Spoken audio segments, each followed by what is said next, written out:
Bosku, jumpa kembali bersama saya Cecilia dari Pilar Mas Investindo Sekuritas. Touch your heart, touch your profit.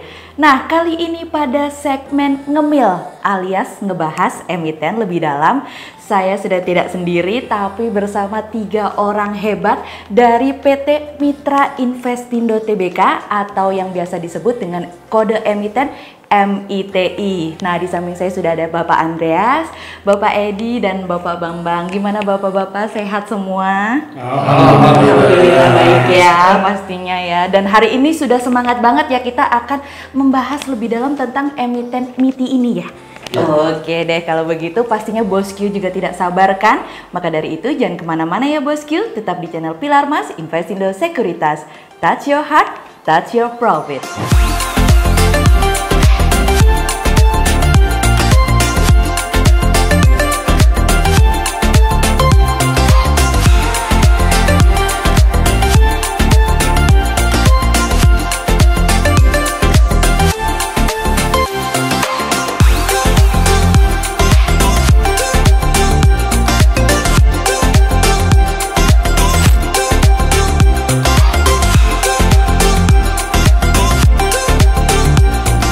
Nah, sebelumnya nih Bapak, saya mau menanyakan kepada Bapak Andreas Cahyadi selaku Presiden Direktur dari PT Mitra Investindo Tbk nih ya Pak. Nah, katanya tuh kalau nggak kenal nggak sayang. Boleh nggak sih Pak perkenalkan MITI ini perusahaan yang bergerak di bidang apa gitu?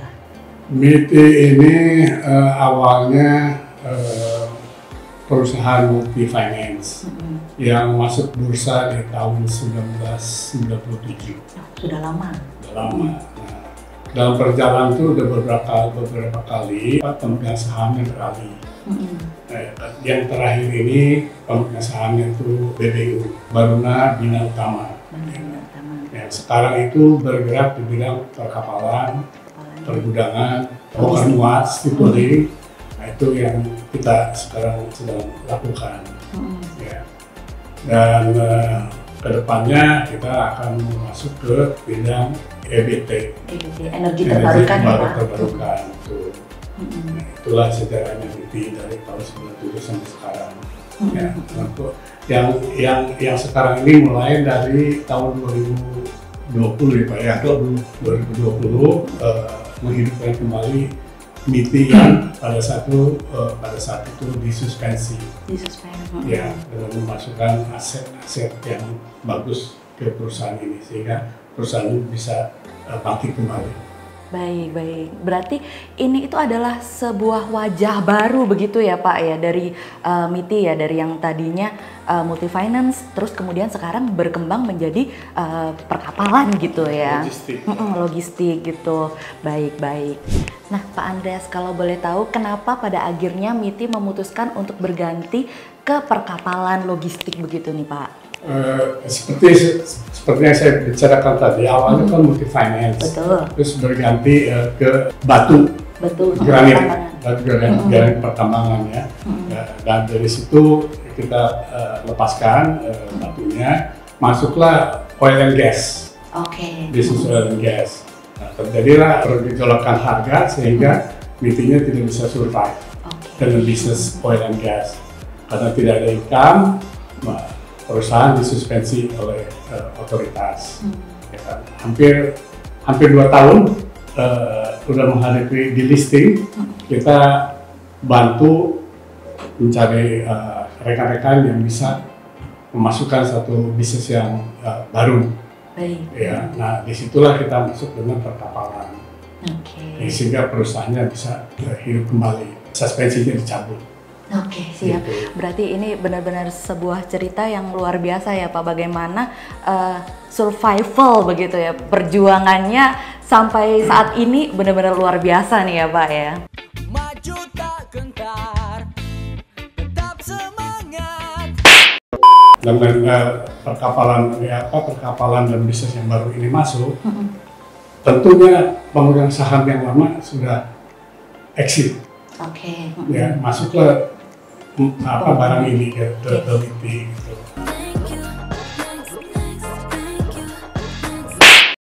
Nah, kemudian setelah dari Bapak Andreas nih, kita akan beralih ke Bapak Bambang Edianto ya, selaku Direktur Komersil dan Operasional dari MITI nih. Nah Pak, rumah saya ini kan deket Tanjung Priok nih Pak.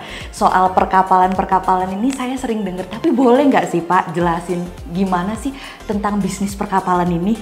Baik, kita di perkapalan ini, shipping business ini bukan hanya sebagai ship owner, tapi juga ship operator. Jadi kita selain memiliki kapal, kita mengoperate kapal. Selain daripada itu, kita juga ada kegiatan-kegiatan lain untuk shipping. Antara lain kita juga menangani agensi untuk kapal-kapal asing yang masuk ke Indonesia. Jadi banyak perusahaan-perusahaan asing seperti OOCL, ACL, ITL dari Korea, Jepang yang masuk ke Indonesia. Semua kepentingan kapal-kapalnya itu kita yang handle di sini. Ya. 1 tahun ya mungkin ada sekitar 300-an kapal yang kita handle. Banyak sekali ya Pak. Cukup besar ya. Dan selain itu kita juga melaksanakan apa yang disebut dengan ship broker untuk dan chartering. Jadi untuk beberapa komoditi barang-barang yang kita dapat short kontrak segala macam, kita mencarter kapal. Jadi kita dapat kontrak 3 bulan, kita charter kapal 3 bulan, kita lihat yang ada di market sehingga semuanya bisa berjalan secara ekonomis. Dan selain itu kita juga melaksanakan stevedoring. Stevedoring itu bongkar muat di pelabuhan. Bongkar muat.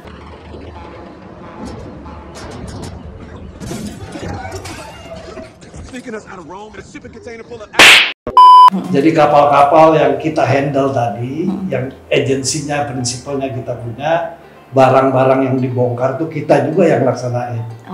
Gitu. Dan selain itu, movement daripada kargo di pelabuhan itu memerlukan tracking dan lain-lain. Kita juga laksanakan untuk land transportation-nya, trackingnya. Dan sekarang ini kita sedang mempersiapkan untuk mempersiapkan pergudangan, warehousing, supaya semuanya itu bisa kita konsolidasi. Jadi barang-barang sebelum masuk kontainer kita tumpuk dulu di sana. Jadi nantinya ke depan kita ingin berubah menjadi, ini yang sudah dalam program kita, menjadi total logistik. Ya, jadi kita ada sea transportation sama ada land transportation sama pergudangannya sekalian kita bisa laksanakan bersama. Supaya saling berkesinambungan begitu ya Pak. Saling dan saling bisa langsung bisa dilaksanakan secara total. Supaya lebih mudah gitu ya bagi klien juga tentunya ya. Klien juga gampang, bisa door to door service. Halo, saya. Nah kalau tadi udah dijelasin nih Pak soal bisnis perkapalan ini nih Pak Bambang. Nah aku mau nanya nih, ekonomi global ini kan belum sepenuhnya pulih ya dari dampak pandemi COVID-19. Jadi kita nih masih merangkak lah istilahnya ya dari pandemi ke endemi. Nah namun kan harus kembali menghadapi berbagai tantangan yang sebenarnya kita rasa cukup berat gitu ya. Dari rentetan shock yang terjadi, ada konflik geopolitik lah, gangguan rantai pasok, kemudian juga lonjakan inflasi, terus lonjakan tingkat suku bunga yang mengarah ke ekonomi global kembali menuju perlambatan. Nah, kira-kira bagaimana sih Pak strategi perusahaan dalam menghadapi ketidakpastian tersebut sebagai upaya menjaga dan meningkatkan kinerja perusahaan nih? Iya, kami menyadari mengenai situasi tersebut. Buat kami terus terang kami menyesuaikan dengan situasi yang ada. Karena sebagai shipping company, saya yakin apapun sistemnya, barang itu mesti bergerak. Betul. Nggak mungkin dia nggak bergerak. Sehingga kami walaupun itu akan memperlambat atau mempercepat itu hanya soal waktu aja. Jadi kita, istilah saya itu shipping follow the trade. Kalau trade-nya lagi bagus, memang kita bagus. Kalau memang agak kurang bagus, mungkin agak menurun. Sometimes maybe good, sometimes maybe. Tapi saya yakin semuanya itu pasti harus bergerak selama proses ekonomi ini berlangsung. Jadi saya kira kita perlu menyesuaikan itu karena ini menyangkut investasi dan operation dari shipping yang cukup material ya. Jadi kita harus sesuaikan berapa jumlah kapal yang kita harus pakai, jumlah kargo apa yang sekarang lagi banyak bergerak. Itu yang kita pelajari dengan research, dengan segala macam data sehingga kita menyesuaikan dengan situasi global yang ada. Karena makanya tadi saya sampaikan bahwa kita ada yang disebut chartering brokering, karena kita akan mempergunakan shipping yang ada di trade.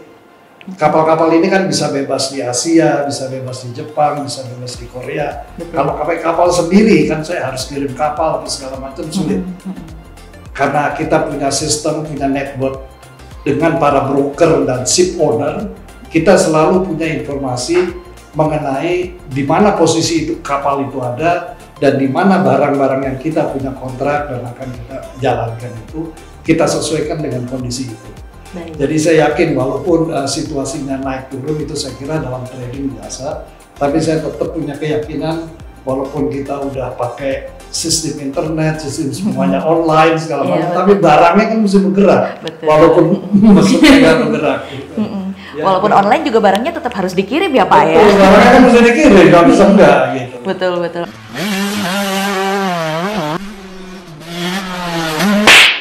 Apalagi sekarang banyak barang-barang dari luar negeri juga masuk ke Indonesia gitu ya Pak. Betul, karena kan kita lagi menggalakkan mengenai infrastruktur lain-lain. Itu alat-alat berat yang dari luar cukup besar. Oh ya, sering saya lihat gitu kan di jalan-jalan gitu malam-malam. Itu kantor Pelindo itu kan banyak hijau-hijau. Yes, betul sekali. Jadi saya kira mungkin secara global memang walaupun situasinya naik turun, tapi kita yakin shipping ini kita masih tetap bisa survive.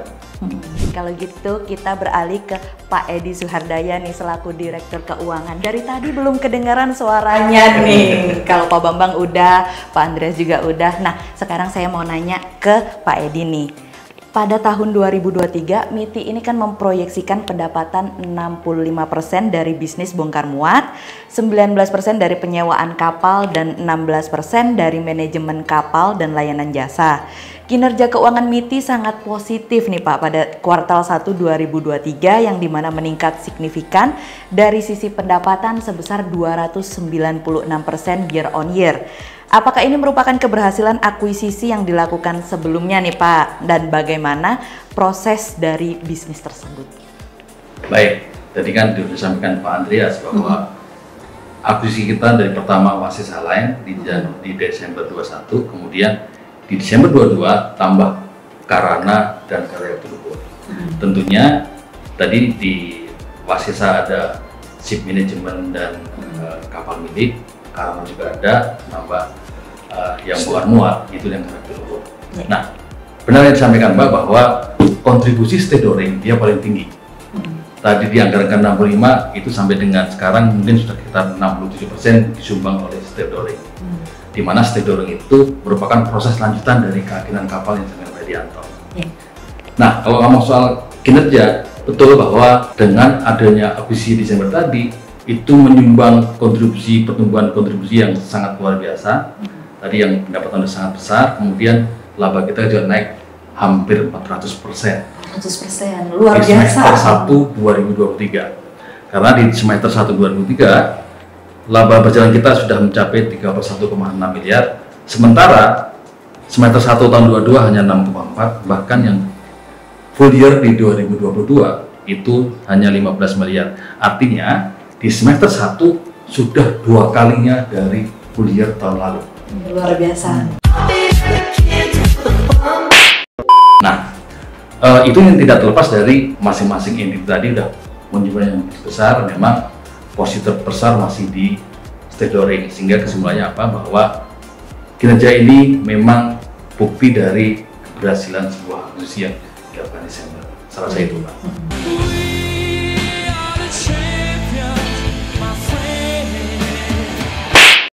Nah, kalau dari Pak Edi sendiri nih, kira-kira gimana sih proyeksi kinerja keuangan dari MITI hingga akhir tahun 2023 ini nih? Oke, baik. Kita mah janji nggak terlalu muluk lah. Mana janji manismu? Ya kan, poinnya begini. Angka kinerja semester 1 2003, kan kita tadi di laba berjalannya kan 31,6 miliar.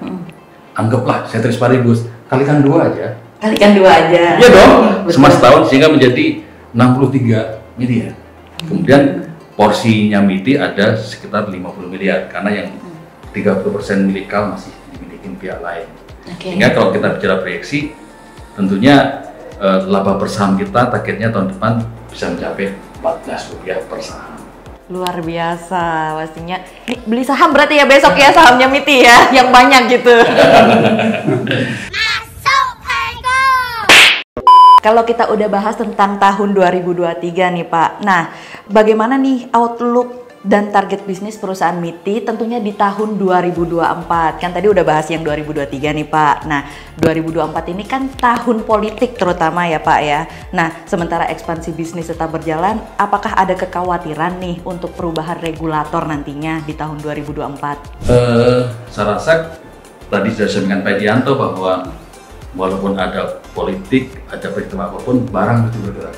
Betul. Kalau barang bergerak, pasti butuh kita. Aku butuh kamu. Akhirnya tadi kalau kita mau proyeksi keuangan, dari sisi pelayaran dan atau logistik, tadi saya sudah sampaikan bahwa porsinya MITI laba di tahun ini adalah 50 miliar proyeksinya. Luar biasa. Itu dari segi total logistik. Kemudian kalau dari sektor yang lain, mungkin Pak Andreas bisa tambahkan. Boleh. Gimana nih Pak Andreas? Ini 2024 nih kan tahun politik nih. Pastinya beberapa ada yang cukup mengkhawatirkan terutama perubahan regulator karena kita akan berganti kepemimpinan gitu ya Pak ya. Di tahun 2024 karena Indonesia kan sudah menandatangani perjanjian ada Kyoto Agreement, ada Paris Agreement, G20 Agreement mengenai penurunan suhu. Ya, dimana itu energi baru terbarukan itu akan berkembang. Betul. Kedepannya mungkin lebih besar dari sekarang. Sekarang kita mesti bersiap-siap saja dulu. Dan kita akan diharapkan tahun 2025 sudah bisa produksi rencana kita untuk produksi palet. Oke. Ya, yang kita sekarang sedang lakukan gitu. Di samping itu kita juga sudah melakukan MOU dengan Southeast Asia SANI. Ya, itu satu grup besar dari Cina ya yang memproduksi alat berat. Tapi kita berkonsentrasi di PLTS, panel surya. Panel surya. Ya. Nah, hopefully by 2025 semua bisa berjalan karena sekarang ini semua lagi menunggu peraturan pemerintah yang mungkin bisa berubah, mungkin tidak. Maybe yes, maybe no. Apalagi dengan ada pemilihan presiden depan kita belum tahu ya. Iya betul. So we are standby, kalau peraturannya sudah baku, dan mungkin kita bisa langsung tanda kutip lari. Oke, berarti saat ini sudah dipersiapkan untuk kedepannya bisa lari gitu ya Pak, bisa lebih cuan lagi, bisa lebih profit lagi dengan New MITI pastinya ya. Nah, sudah sampai di penghujung video. Terima kasih nih kepada Bapak Andreas, kepada Bapak Edi dan Bapak Bambang untuk ngebahas emiten MITI lebih dalam nih. Tadi sudah disebutkan ya bagaimana MITI ini berkembang dari yang tadinya kena suspend, terus habis gitu survive, bagaimana perjuangannya yang luar biasa hingga menumbuhkan New MITI, bahkan dengan prospek kinerja keuangan yang lebih baik lagi pastinya, dan pastinya dilirik oleh investor ya. Terutama bagi para bosku, kalau misalkan mau beli saham MITI, boleh buka opening account di Pilar Mas. Nah, kalau begitu kita sudahi. Terima kasih banyak kepada bapak-bapak. Sampai di sini untuk perjumpaan kita kali ini. Jangan lupa untuk like, subscribe, dan tonton terus channel Pilar Mas Investindo Sekuritas. Touch your heart, touch your profit. Pionir Sekuritas Channel di Indonesia.